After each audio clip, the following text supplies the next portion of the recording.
Ya estamos de vuelta y qué alegría el poder adorar y alabar a Dios juntos. Pero para que esto sea posible y seguro, necesitamos seguir estas normas de protocolo, control, previsión y bioseguridad, porque el COVID aún está con nosotros. Recuerda, es tu responsabilidad evitar los contagios. Al ingresar, evita el aglomeramiento, los saludos de contacto, conversaciones grupales en la entrada, pasillos, salones o alrededores de las instalaciones del templo. El uso de la mascarilla o tapaboca es obligatorio y debe cubrir nariz y boca todo el tiempo. Chequea tu temperatura antes de salir al templo. Al ingresar se te tomará la temperatura y la misma no deberá pasar de 37 grados centígrados. Si es superior a esta, no se te permitirá la entrada al templo. En la entrada del templo deberás usar una bandeja de desinfección para la suela de los zapatos y su respectiva alfombra de secado. El gel antiséptico o solución alcoholada será de obligatoria aplicación para cada asistente. Asimismo, deberá usarse algún tipo de alcohol en aerosol. Respetando estas normas y siguiendo las recomendaciones, disfrutaremos de una experiencia espiritual inolvidable junto a nuestros hermanos. Ya estamos de vuelta, pero recuerda, es tu responsabilidad evitar más contagios.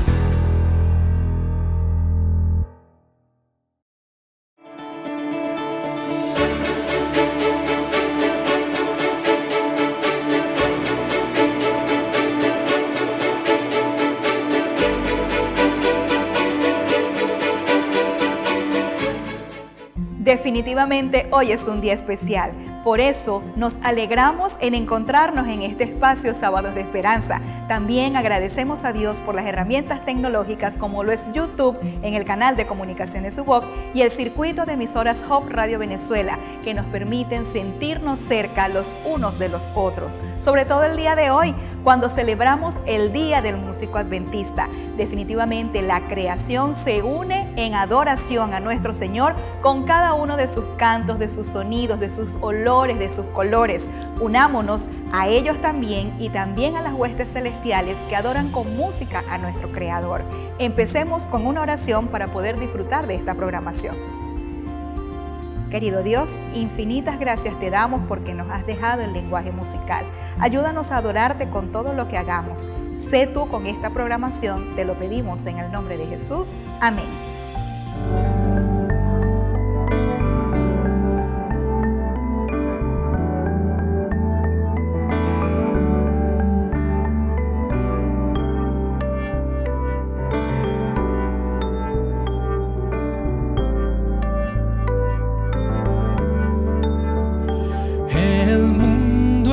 De mi Dios, su eterna posesión. Eleva a Dios su dulce voz, la entera creación.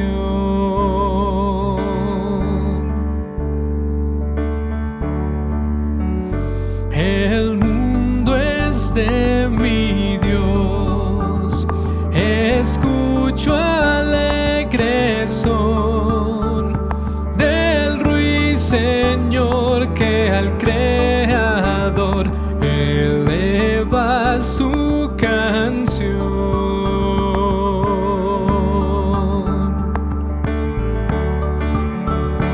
El mundo es de mi Dios y en todo mi redor las flores mil con voz sutil declaran fiel su amor.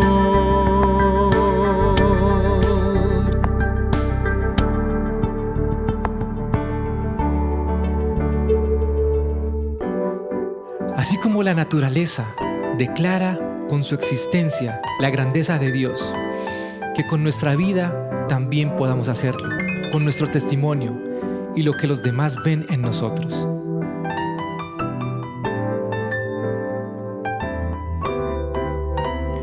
El mundo es de mi Dios, jamás lo olvidaré, y aunque infernal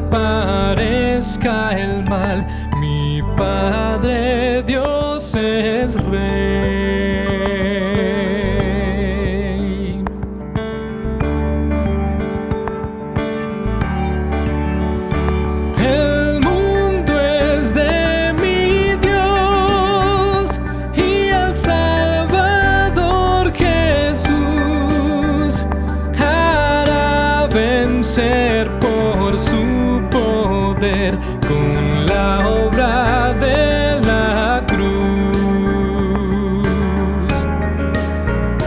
El mundo es de mi Dios, conforta así pensar.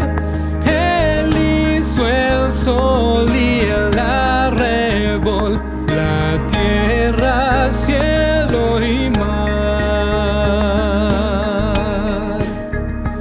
El mundo es de mi Dios.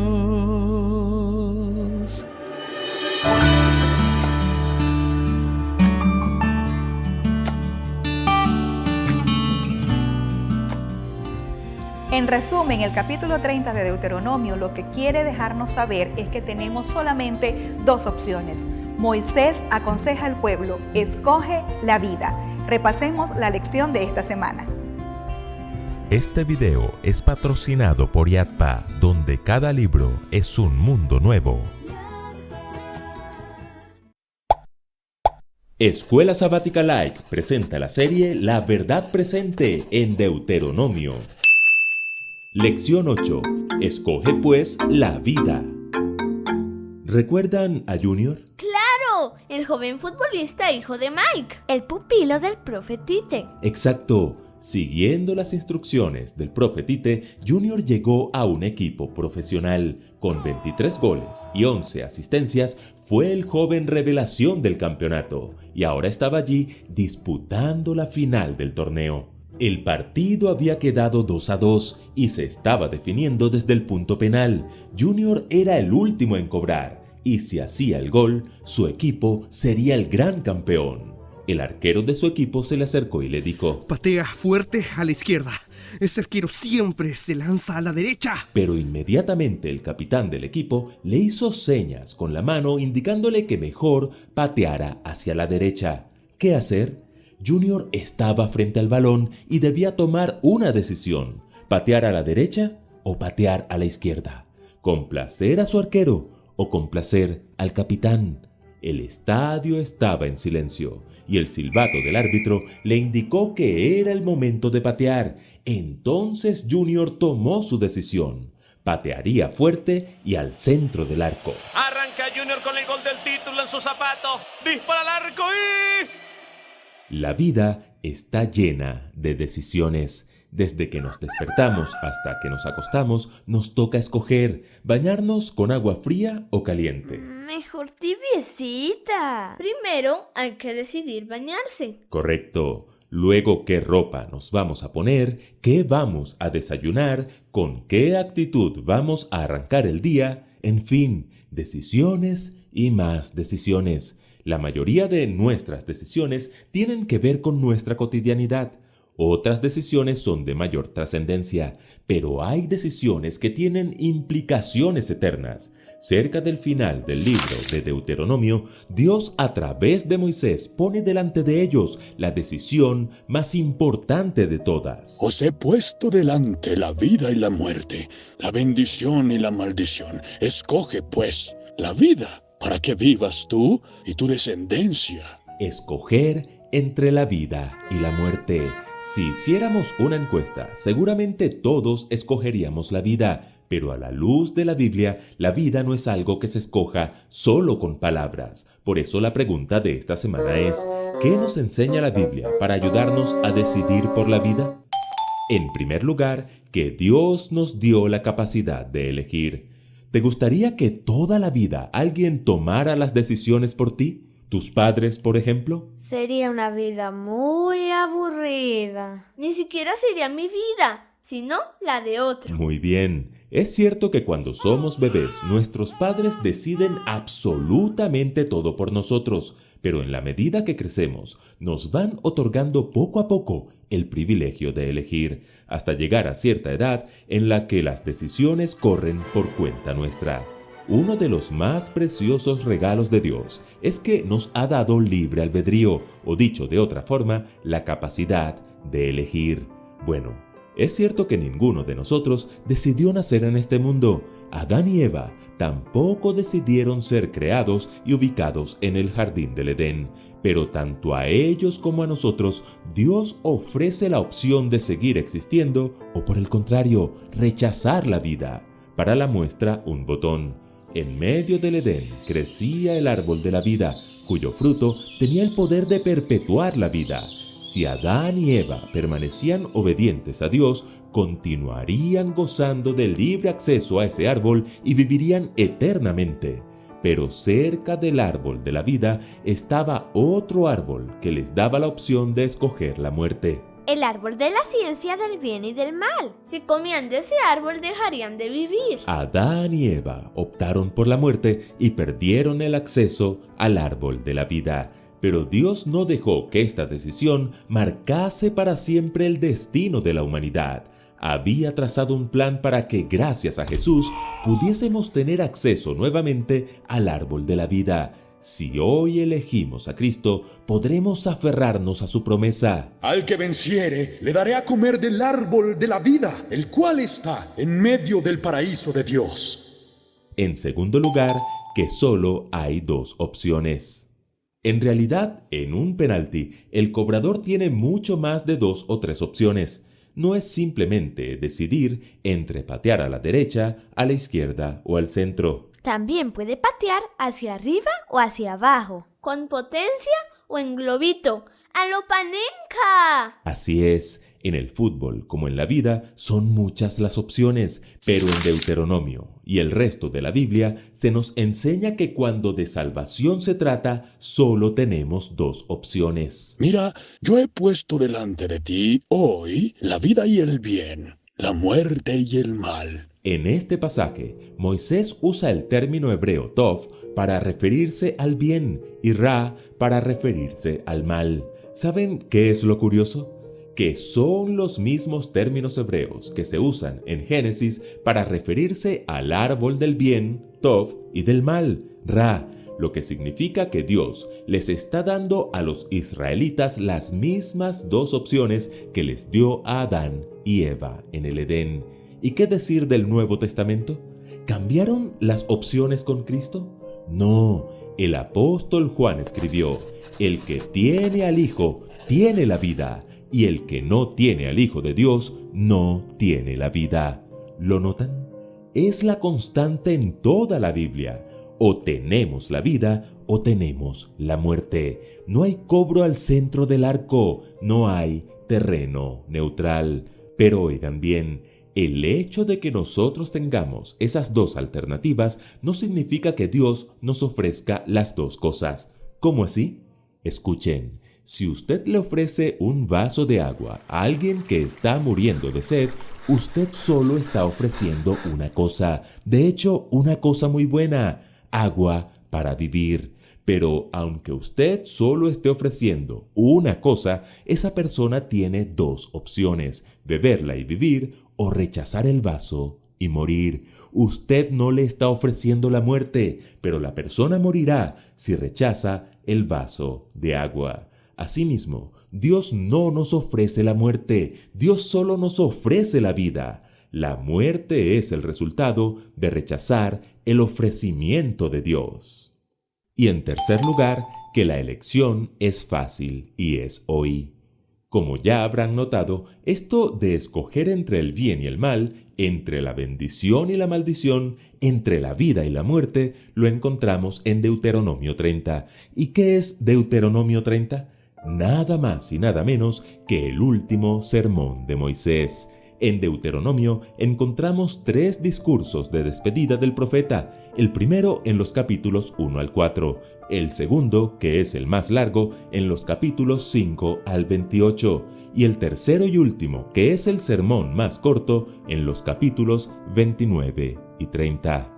Ya Moisés tenía 120 años y sabía, por comunicado directo de Dios, que le quedaban pocas semanas de vida. Por eso hace un último llamado desde el corazón. No solo los pone a escoger, sino que los ayuda a escoger. Primero les dice que la elección es fácil. Este mandamiento que yo te ordeno hoy no es demasiado difícil para ti. Es fácil responder con obediencia a un amor tan grande, y es fácil conocer la voluntad de Dios claramente expresada en la Biblia. Luego les dice que la elección es hoy. De hecho, hoy es la palabra clave en este discurso. Aparece 14 veces y 74 veces en todo Deuteronomio. ¿Lo notan? Hoy es el día para escoger entre la vida y la muerte. No podemos postergar la decisión. Si escogemos hoy a Cristo, pasaremos hoy de muerte a vida. Y finalmente les dice cuál debe ser su elección. La elección es la vida. Escoge, pues, la vida para que vivas tú y tu descendencia. Junior escogió bien, pateó al centro del arco y le dio el gol del título a su equipo. Pero eso solo sirvió para ganar un trofeo perecedero. En cambio, la decisión que el Señor nos invita a tomar en Deuteronomio 30 es por mucho más que un trofeo. Es por tu vida eterna, que también puede significar la vida eterna de tu familia y de muchas personas más. Porque de tal manera amó Dios al mundo que ha dado a su Hijo unigénito, para que todo aquel que en Él cree no se pierda, mas tenga vida eterna. Escuela Sabática Like les invita a seguir estudiando juntos la serie La Verdad Presente en Deuteronomio. Ya puedes adquirir en tu librería Yatpa más cercana el libro Encuentros Decisivos de Roberto Badenas. Suscríbete y comparte. Recuerden que juntos podemos crecer más.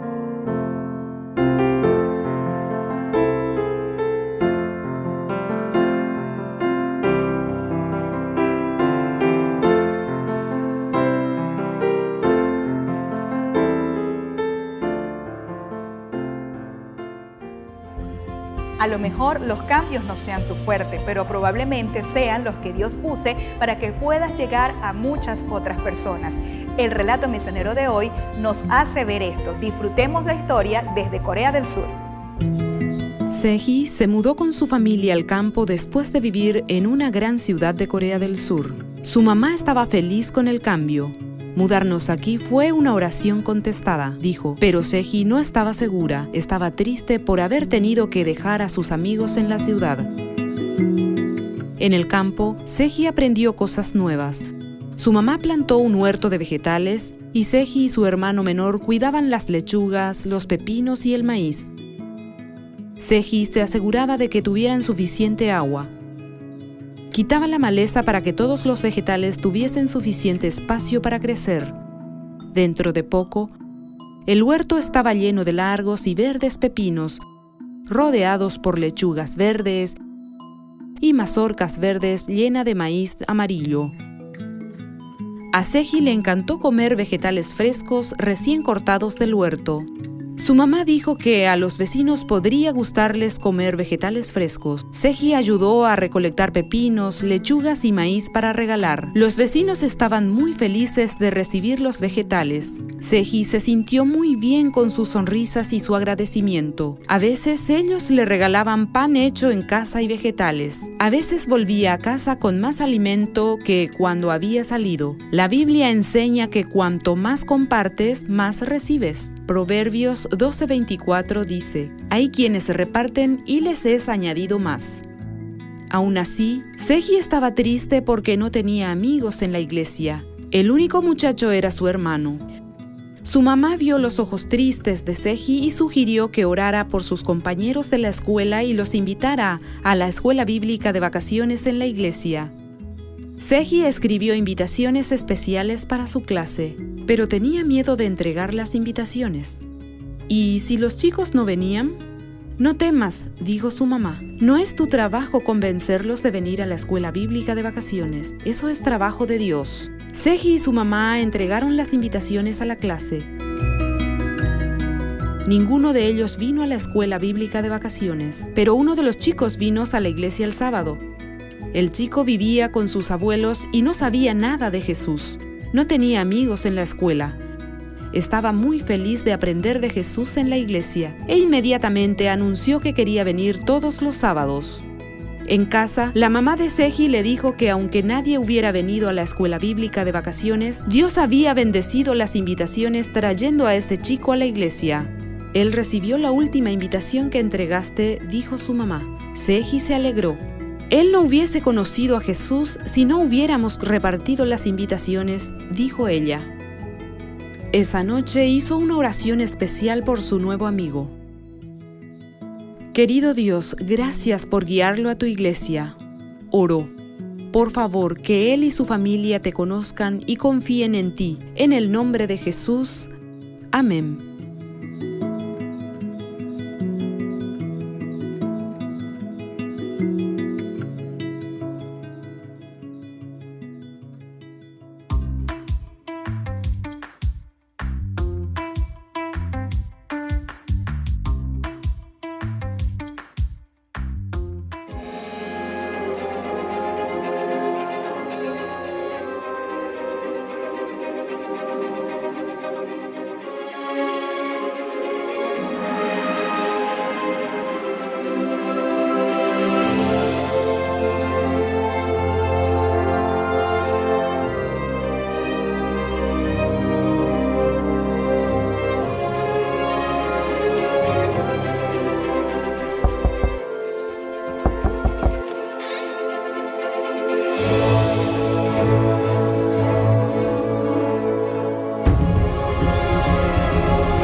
¡Sal fuera de él!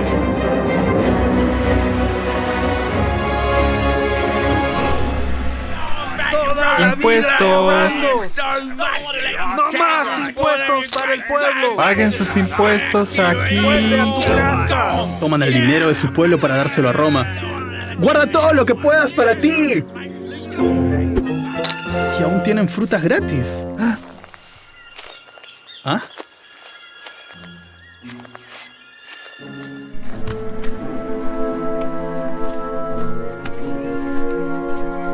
¡Anda! ¡Golpéale!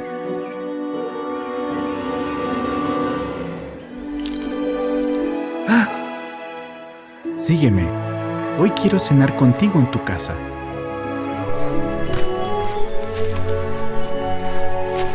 Así que, ¿por qué su maestro come exactamente con esos pecadores? No lo sé. Después le preguntaré. No son los sanos que necesitan médico, pero sí los enfermos. No vine a llamar personas justas para que me sigan. Vine a llamar pecadores. ¿Y nosotros? ¿Quieres decir que yo y Andrés fuimos llamados como los pecadores? Todos están invitados a comer con nosotros. Cobradores, ladrones, estafadores, todos están invitados.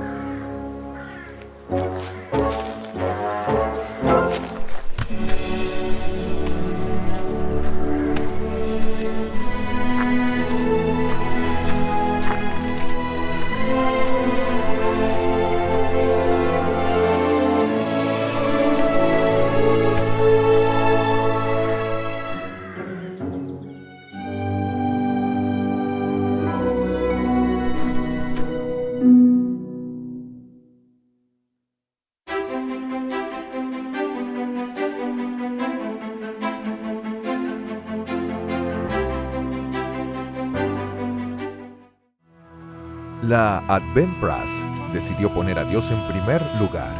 ¿Cómo puede su ejemplo ayudarnos a poner a Dios en primer lugar hoy? Advent Press es la editorial adventista del séptimo día en Ghana. La empresa se encontraba en una situación muy delicada con una deuda de $2 millones repartida entre el gobierno de Ghana, los proveedores y la división de África Centro-Occidental. Las instalaciones eran de tierra y las máquinas eran viejas y obsoletas. La empresa no podía pagarles a sus trabajadores. Pocos vieron su potencial y estuvieron dispuestos a subastar sus activos. El nuevo equipo directivo acordó entonces celebrar una reunión para poner en marcha una serie de cambios, entre ellos priorizar a Dios en su vida personal y también como empresa. El plan se fijó con optimismo para pagar la deuda en 10 años, sabiendo que haría falta un milagro para alcanzar ese objetivo, pero confiaban en que Dios los llevaría al éxito. Todos estuvieron de acuerdo en que el primer paso debía ser la devolución fiel de los diezmos, aunque no pudieran pagarlos. El segundo paso sería crear pancartas de oración en diferentes lugares. Y la tercera sería realizar recortes salariales del 50% en todos los niveles de la empresa durante 5 años. Confiaban en Dios y creían que Él respondería a sus oraciones. En realidad, Dios respondió y los bendijo con mucho más de lo que podían imaginar. El plan original de pagar su deuda en 10 años se cumplió en 7 años. Un voluntario se ofreció a patrocinar la impresión de las lecciones de la escuela sabática. Esto se convirtió en el punto de inflexión para la empresa. En la actualidad, Advent Press de Ghana, que un día estuvo al borde del colapso, es una de las editoriales adventistas mejor gestionadas y con más éxito, y ocupa el primer puesto en África y el 13º en el mundo. Advent Press sigue sirviendo a Dios en su actividad principal y apoyando muchas otras iniciativas ministeriales para la gloria de Dios. Todas las máquinas obsoletas fueron sustituidas con un coste de $2.5 millones. Las instalaciones antes de tierra están ahora pavimentadas. Los edificios han sido renovados y se han construido 6 unidades para el alojamiento del personal. Hoy en día el pago de los salarios ya no es un problema, incluso en medio del COVID-19. La imprenta cuenta con una flota de furgonetas de reparto y un generador de energía de reserva. Advent Press puso a Dios en primer lugar. Su valentía nos inspira hoy. Jesús renunció a todo para redimirnos y su amor nos inspira a poner su reino en primer lugar de nuestras vidas. Al devolver nuestros diezmos y las ofrendas regulares, seamos desafiados a poner a Dios en primer lugar.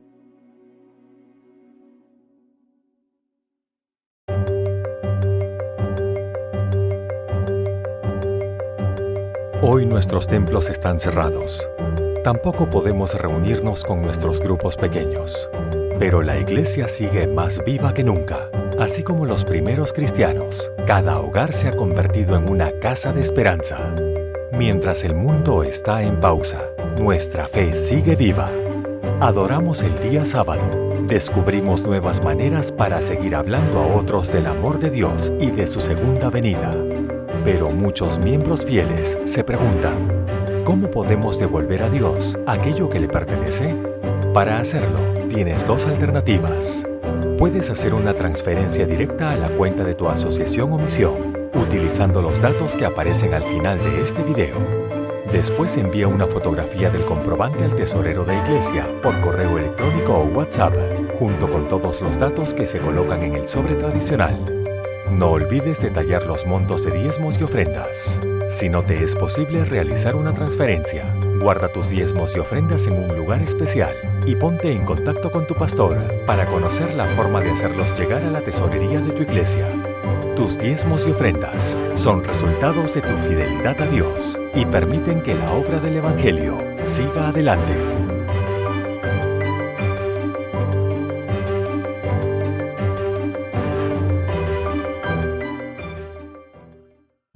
El capítulo 25 de la serie Linaje nos relata la ocasión en que Martín Lutero tuvo que enfrentarse a los príncipes. Veamos lo que sucedió.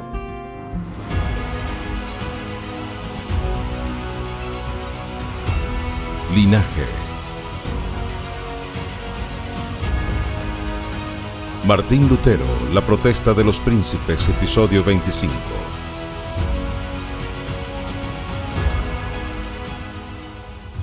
En 1529 la segunda dieta de Spira se convocó aquí mismo. La primera había tenido lugar en el año 1526. Se había dado a cada estado plena libertad en asuntos religiosos. En 1529 todos los príncipes alemanes se reunieron aquí junto con los representantes de la iglesia. El deseo de la iglesia era aplastar la herejía de la Reforma, en principio por medios pacíficos, pero también usando toda la fuerza si fuese preciso.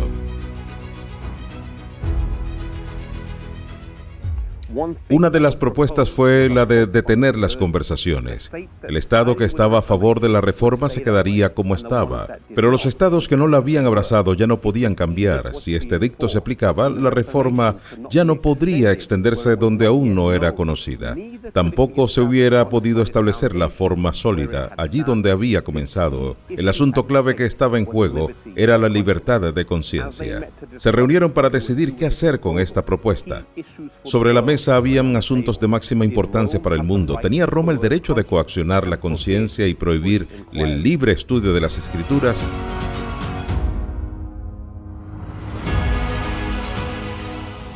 Los allí reunidos miraron atrás a la historia reciente y contemplaron el gran sacrificio que muchos habían hecho. Para conseguir las libertades que hoy tenían, esto contrastaba con la restricción de las libertades civiles que los papistas proponían, y los príncipes dijeron: rechacemos este decreto. En materia de conciencia, la mayoría no tiene ningún poder.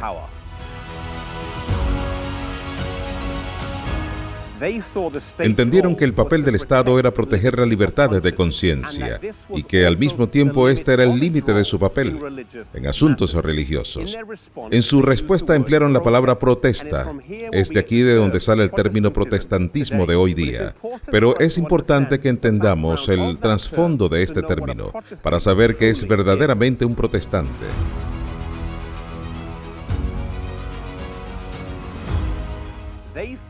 Ellos dijeron que los principios contenidos en esta protesta encerraban la esencia del protestantismo. Se opusieron al abuso del hombre en dos áreas de la fe. En primer lugar, la intromisión de los magistrados civiles y, en segundo lugar, la autoridad arbitraria de la Iglesia. En lugar de eso, el protestantismo puso el poder a la conciencia por encima de los magistrados civiles y la autoridad de la palabra de Dios por encima de la autoridad de la Iglesia. Rechazaron el poder civil en asuntos religiosos, animando a la gente, como en el libro de Hechos de los Apóstoles, a obedecer a Dios antes que a los hombres. Ellos entendieron que el papel del Estado era proteger las libertades civiles y no forzar prácticas religiosas al pueblo. En nuestros tiempos hay una amplia desviación del gran principio protestante. La Biblia y solo la Biblia como regla de fe y deber. Necesitamos tener la misma adhesión inquebrantable a la palabra de Dios como la que se manifestó en esta crisis de la Reforma. Si estos príncipes se hubieran doblegado ante la presión y hubieran buscado disfrutar del éxito que habían alcanzado hasta aquel momento para asegurarse el favor de las autoridades, el movimiento hubiera sido destruido. Se dieron cuenta de que habían asuntos más importantes en juego. Desde entonces, creyentes de todo el mundo han disfrutado los beneficios de aquella decisión inquebrantable. Mientras el nombre de Martín Lutero es ampliamente conocido en todo el mundo, los nombres de estos príncipes son menos conocidos, pero su lugar en la historia es fundamental. Debemos entender verdaderamente lo que significa ser un protestante, entender la autoridad de la palabra de Dios y la libertad de conciencia en asuntos de fe.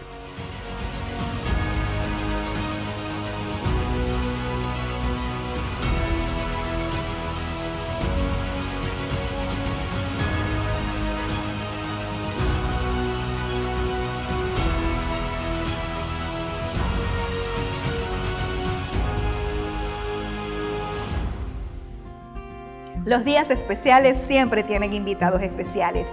Hoy no es la excepción. Agradecemos a Dios por colocar en nuestro camino a cada una de las personas que traen mensaje de salvación. Bienvenido, estamos seguros de que su mensaje será para salvación de muchas personas.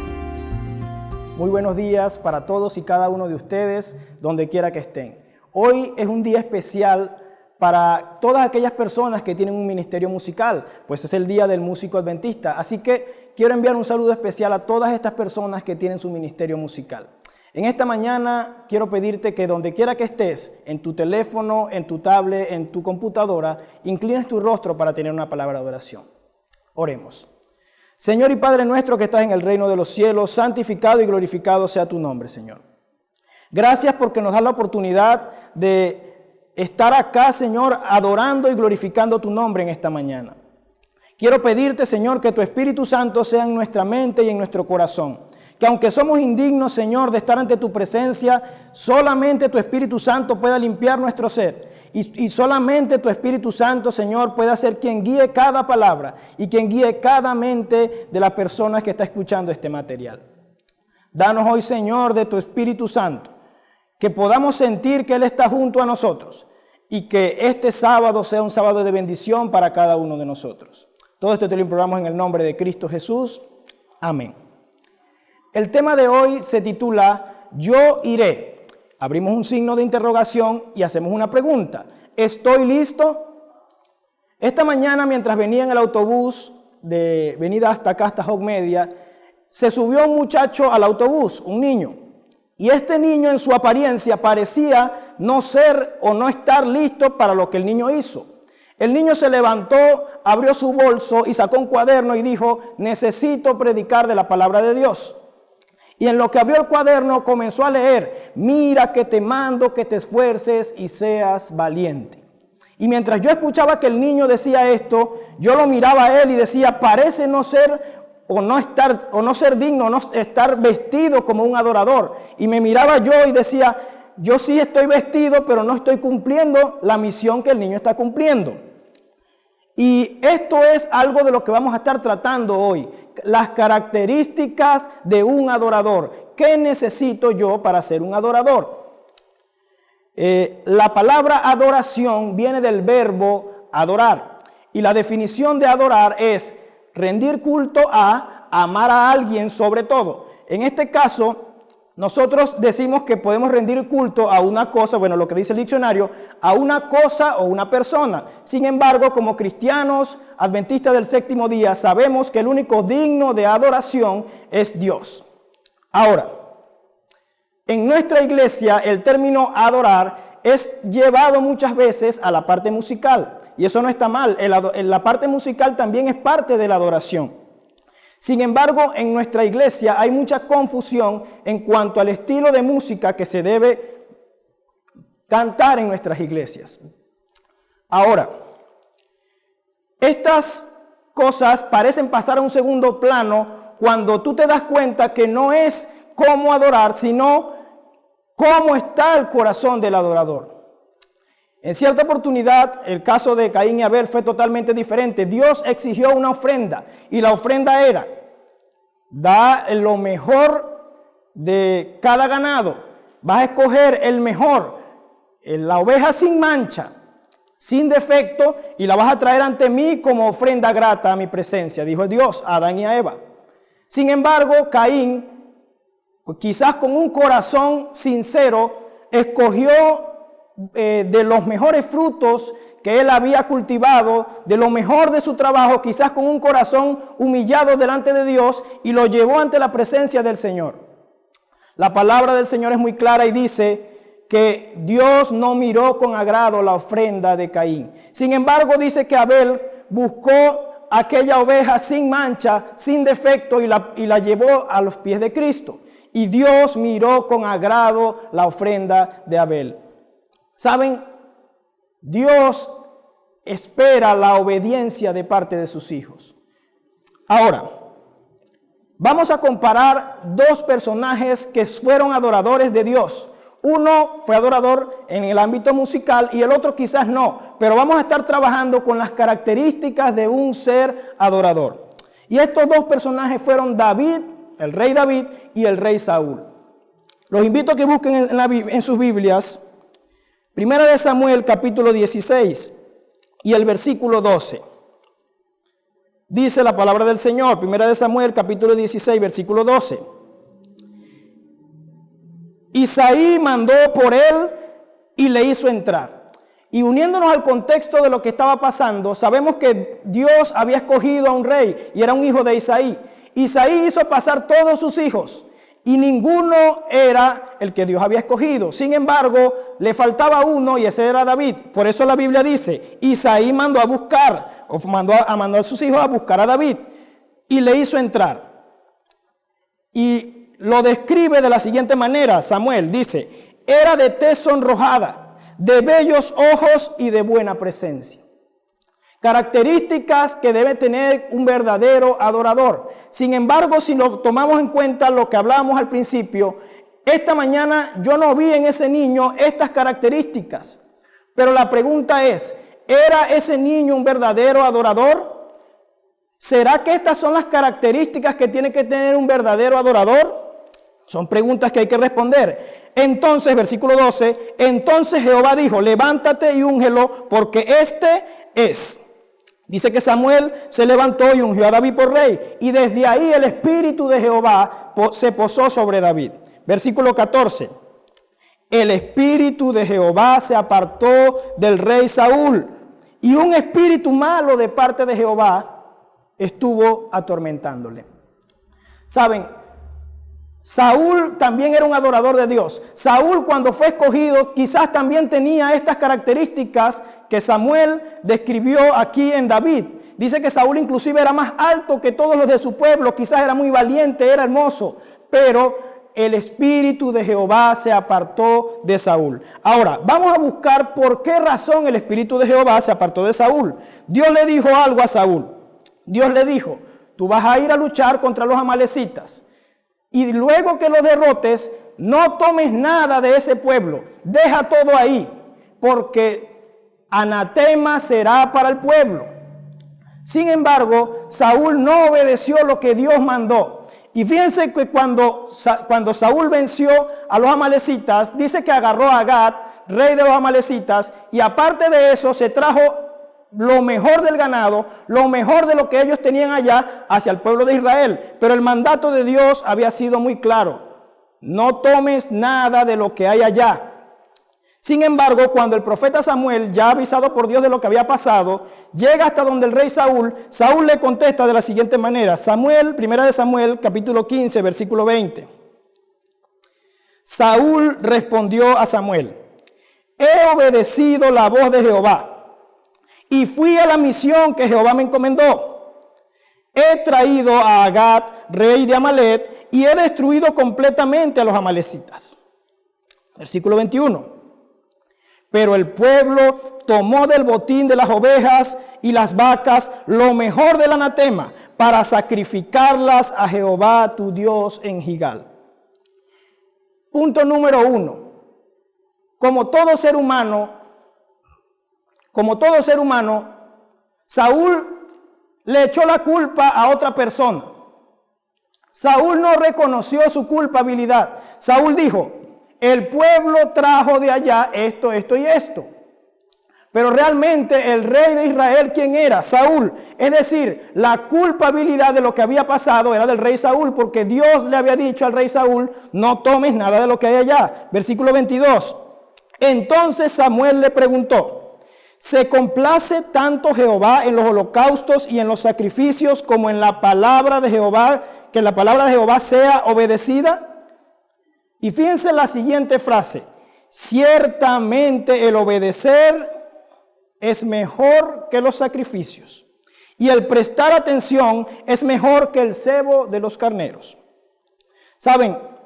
Esta frase me llamó mucho la atención, porque muchos de nosotros, como nuestros ministerios musicales, sacrificamos tiempo, sacrificamos cosas, a veces hasta nos cansamos y parecemos no ver el Espíritu de Dios en nosotros. Pero el Señor te dice en esta hora, ciertamente es mejor obedecer que el sacrificio. Primera característica que necesitamos para ser un siervo de Dios es obedecer la palabra de Dios. Y luego sigue diciendo el versículo 23, porque la rebeldía es como el pecado de adivinación y la obstinación es como la iniquidad de la idolatría. Por cuanto tú has desechado la palabra de Jehová, Él también te ha desechado para que no seas rey. Cuando leía esta parte de la rebeldía, comenzaba a pensar en que en nuestra iglesia el concepto de la mayoría de las personas, ojo, entre comillas, de la mayoría de las personas que llevan un ministerio musical, el concepto que tienen las demás personas es que quizás son personas rebeldes, personas que no estudian la palabra de Dios, personas que tú las invitas a predicar y dicen, no, es que yo no predico, yo canto. Pero si tú estás lleno del Espíritu Santo, tus palabras, tus hechos también deben reflejar el amor de Dios. También es posible que puedas llevar un ministerio donde puedas predicar la palabra de Dios. Y dice la Biblia que la rebeldía es como el pecado de adivinación. Saúl tenía este pecado de rebeldía y no lo reconoció. Y dice, y la obstinación como la iniquidad. Sin embargo, no fue Dios quien desechó primero a Saúl, sino que la Biblia dice, por cuanto desechaste la palabra de Jehová, entonces Dios te ha desechado a ti para que no seas rey. El problema de Saúl estuvo en que él fue quien desechó a Jehová. Pero si ahora buscamos a las características que tenía David, David al principio de su reinado también tenía unas buenas características. Y volvemos entonces a 1 Samuel 16, versículo 18. Y en el contexto sabemos que dice la Biblia que ya el espíritu de Jehová no estaba con Saúl y que Saúl era atormentado por un espíritu inmundo. Cuando Saúl era atormentado, dice la palabra del Señor que Saúl dijo, necesito a alguien que toque el arpa, necesito a alguien que me dé paz. Saúl no reconocía que el único que da paz es Dios. Sin embargo, él decía, necesito a alguien que me dé paz para que este espíritu no me atormente. Y llama la atención que en el versículo 18, alguien se acercó a Saúl, uno de sus criados, dice, versículo 18, entonces uno de sus criados respondiendo dijo, he aquí he visto al hijo de Isaí. Saben, testimonio es por lo que será predicado el evangelio en el tiempo del fin. Será por testimonio. Ahora, ¿qué es testimonio? Testimonio viene del verbo testificar. Y testificar es el hecho contado por un testigo. Cuando nosotros hablamos de testigos, tenemos dos tipos de testigos. El testigo ocular y el testigo que le contaron. El testigo que no estuvo presente cuando el hecho ocurrió, pero que le contaron y él cree en la persona que le contó. Sin embargo, aquí estamos presenciando que el criado de Saúl era un testigo principal, un testigo ocular. Cuando él vio a David, dijo, tiene las siguientes características. Esto fue lo que dijo. Sabe tocar, es valiente, hombre de guerra, prudente en sus palabras, de buena presencia y la mejor característica que David podía tener, y Jehová está con él. Pregunta, ¿será importante el que mi testimonio hable de Dios? ¿Será importante que los demás vean en mí las características que vio este criado en David? Los dejo para que ustedes lo respondan en sus mentes. Pero vamos a enfocarnos en la última cosa o la última característica que dijo este hombre. Jehová estaba con él. ¿Saben? Jehová ya no estaba con Saúl, pero Jehová había estado con Saúl. Saúl se equivocó, Saúl desobedeció y Dios lo desechó. David, la pregunta es, David en el transcurso de su reinado, ¿será que se equivocó? ¿Será que David pecó? Y la respuesta es clara y sencilla. Sí, David pecó. ¿Por qué entonces Dios no desechó también a David? ¿Por qué hay una diferencia entre David y Saúl? ¿Será que Dios tenía una preferencia por David o qué fue lo que pasó? Vamos a leer Salmos capítulo 51. Y antes de leer Salmos capítulo 51, debemos entender que David conocía el contexto de lo que significaba que Dios o Jehová estaba con él. Porque cuando Jehová está contigo, Jehová no está contigo solamente cuando estás bien. Jehová no está contigo solamente cuando estás haciendo las cosas bien. Cuando tú reconoces que Jehová está contigo también en el momento en que pecas. Y David lo sabía y sentía vergüenza cuando pecaba porque sabía que Jehová estaba con él y estaba mirando su pecado. Por eso David escribió el Salmo 23 que dice: Jehová es mi pastor, nada me faltará. En lugares de delicados pastos me hará descansar. Junto a aguas de reposo me pastoreará. Confortará mi alma, me guiará por sendas de justicia por amor a su nombre. Pero luego David dice: aunque ande en valle de sombra y de muerte, no temeré. David sabía que cuando viniera el valle de la tentación, ahí también estaría Jehová con él. Y que si él caía, Jehová estaba ahí mirando su caída. Y esto fue lo que hizo que David llevara el temor de Jehová frente a él. Y que cada vez que cayera, él podía pedir perdón a Jehová. Saben, uno de los pecados más grandes de David fue el adulterio. Y si lo comparamos con el pecado de Saúl, probablemente a Saúl, si estuviera en nuestros tiempos, la iglesia no lo hubiese sancionado. Pero a David lo hubiésemos sancionado por el pecado del adulterio, por el pecado de que mató a un hombre. Y parece que para Dios no fue así, porque entonces Dios desecha a Saúl, pero a David no. La pregunta es, ¿por qué Dios no desechó a David también? Y la respuesta la conseguimos en Salmos capítulo 51.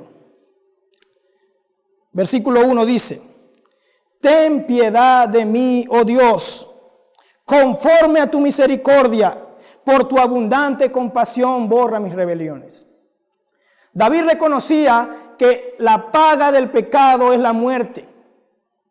Por eso David llega reconociendo ante Dios que es pecador y dice: ten piedad de mí, oh Dios.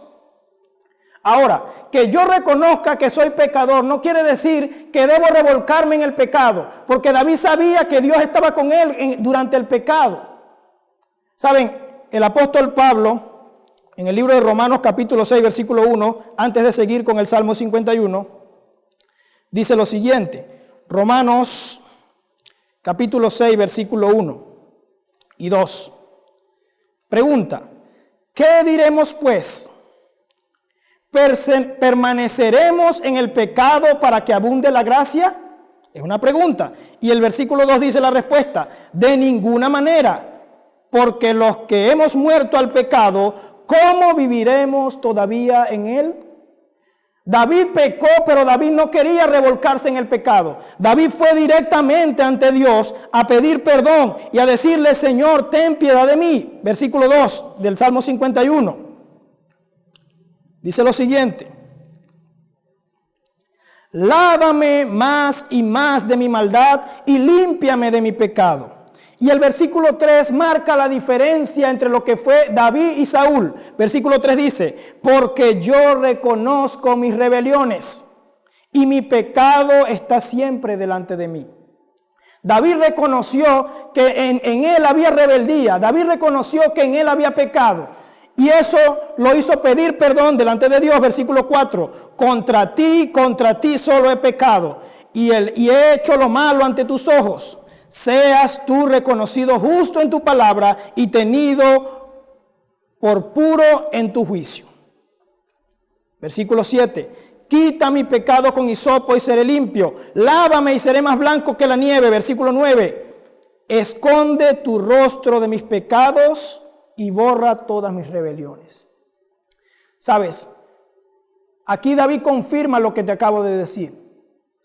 Cuando él estaba pecando, David sabía que Jehová estaba ahí con él. Por eso David y otras versiones dicen: mientras estoy pecando, no me mires. Esconde tu rostro de mis pecados, pero no escondas tu rostro de mí, decía David.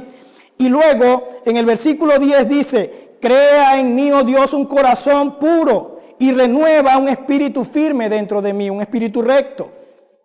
Versículo 11 y el más importante dice: no me eches de tu presencia, ni quites de mí tu Santo Espíritu. Fíjense que en las características de Saúl, dice que Saúl desechó la palabra de Dios. Saúl desechó al Espíritu de Dios. Y por eso Dios también lo desechó a él. Pero David, cuando cometía algún pecado, David iba ante Dios y entonces le decía: Señor, no me eches de tu presencia, que tu Espíritu Santo more en mí. David no quería que el Espíritu Santo se alejara de él. Y esto nos lleva a pensar que la única característica que nosotros debemos tener para ser un verdadero adorador es que el Espíritu de Jehová mora en cada uno de nosotros. Y ahí entendí que el niño de esta mañana tenía al Espíritu Santo en su corazón. Y es por eso que estaba cumpliendo lo que Dios quiere que nosotros cumplamos. El versículo 16 del Salmo 51 dice: porque no quieres sacrificio, y si doy holocausto, no lo aceptas. Los sacrificios de Dios son el espíritu quebrantado, el corazón contrito y humillado, no desprecias tú, oh Dios. ¿Saben? Esto nos lleva a pensar que solamente tenemos dos cosas que necesitamos para ser un verdadero adorador: el corazón contrito y humillado delante de Dios, y que Jehová sea contigo. Yo a veces pienso, porque cuando salgo de mi casa siempre paso por un cierto lugar, y hay un hermano de la iglesia que cada vez que yo paso me ve, y me gusta cuando él está allá afuera de su casa porque me dice siempre una frase, la frase que me gusta más. Cuando yo paso, él me dice: Jorman, Dios te bendiga, Jehová está contigo. Cuando él me dice esto, me recuerda que cuando yo esté haciendo lo bueno o lo malo, Jehová estará conmigo. Y cuando nosotros como verdaderos adoradores entendemos que Jehová está ahí con nosotros en todo lo que hacemos, entonces el temor de Dios estará delante de cada uno de nosotros. ¿Saben? El trabajo del Espíritu Santo para el tiempo del fin es de gran importancia. Si no, Jesús no hubiese dicho: es necesario que me vaya para que cuando yo me vaya venga el Consolador. El Espíritu Santo está dispuesto, pero nosotros debemos abrirle nuestra mente y nuestro corazón para que Él more en cada uno de nosotros. No deseches el Espíritu de Dios. ¿Quieres ser un verdadero adorador? No te enfoques en qué cantar. El Espíritu Santo te va a decir cómo lo debes hacer. Solamente enfócate en que Jehová esté contigo y en que tu corazón sea humilde y manso delante de Dios. Quiero pedirte en esta mañana que ahí donde estés, inclines tu rostro para tener una oración. Y que el Espíritu Santo sea quien guíe cada una de las cosas que tú vas a pensar mientras escuchas este tema. Oremos. Señor y Padre nuestro que estás en el reino de los cielos, santificado y glorificado sea tu nombre, Señor. Gracias, Padre, porque a pesar de que somos pecadores, a pesar de que día tras día caemos, Señor, tú estás con cada uno de nosotros. Ayúdanos, Señor, a entender que tu Espíritu Santo es lo único que necesitamos. Ayúdanos a entender que tu Espíritu Santo es lo único, Señor, que nos guiará hacia Jesús. Es lo único que nos guiará hacia la salvación. Ayúdanos, Señor, a cada día poder avanzar, a dar pasos largos y grandes, Señor, pero para salvación y para vida eterna. No nos dejes, Señor, dar un paso atrás, sino que tu Espíritu Santo nos guíe por el camino angosto, por la puerta angosta, hasta que nos encontremos contigo en el reino de los cielos. Ayúdanos, Señor, a saber cómo debemos adorarte. ¿Qué tipo de música debemos cantar, Señor? Solamente tu Espíritu Santo puede guiarnos en esta gran batalla que tenemos nosotros acá. Gracias por haber estado con nosotros en este día. Gracias porque nunca nos abandonas a pesar de todo lo que pasamos en nuestro día a día. Todo esto te lo imploramos en el nombre de Cristo Jesús. Amén. La honra, la gloria, la alabanza y la adoración serán por siempre y para siempre a nuestro Dios. No solo con música, sino con cualquier otro talento que poseamos que Dios nos haya entregado. Estamos contentos de que nos hayan acompañado hasta este momento en este espacio y les recordamos que la próxima semana nos volveremos a encontrar acá en Sábados de Esperanza. Ya estamos de vuelta y qué alegría el poder adorar y alabar a Dios juntos. pero para que esto sea posible y seguro, necesitamos seguir estas normas de protocolo, control, previsión y bioseguridad, porque el COVID aún está con nosotros. Recuerda, es tu responsabilidad evitar los contagios. Procedimientos de control y bioseguridad. Las puertas deben permanecer abiertas en la entrada y salida para que los miembros no tengan necesidad de tocarlas y manipularlas. Los micrófonos deben ser desinfectados antes y después de su uso. Deben colocarse en un pedestal y no tomarse con las manos. Y si fuera necesario, entonces debe ser de uso personal y no debe ser compartido durante el culto. Las personas mayores de 60 años y los bebés y niños pequeños debieran a lo sumo abstenerse de asistir hasta pronto aviso, en especial los que han tenido síntomas de fiebre, gripe, tos y malestar general. Si atiendes un paciente con COVID o has tenido contacto con personas contagiadas en un tiempo menor a 7 días del contacto, evita asistir a las reuniones de culto. Todos los asistentes deben retirarse de las instalaciones y los alrededores del templo de manera inmediata, siempre manteniendo el distanciamiento social. Respetando estas normas y siguiendo las recomendaciones, disfrutaremos de una experiencia espiritual inolvidable junto a nuestros hermanos. Ya estamos de vuelta, pero recuerda, es tu responsabilidad evitar más contagios.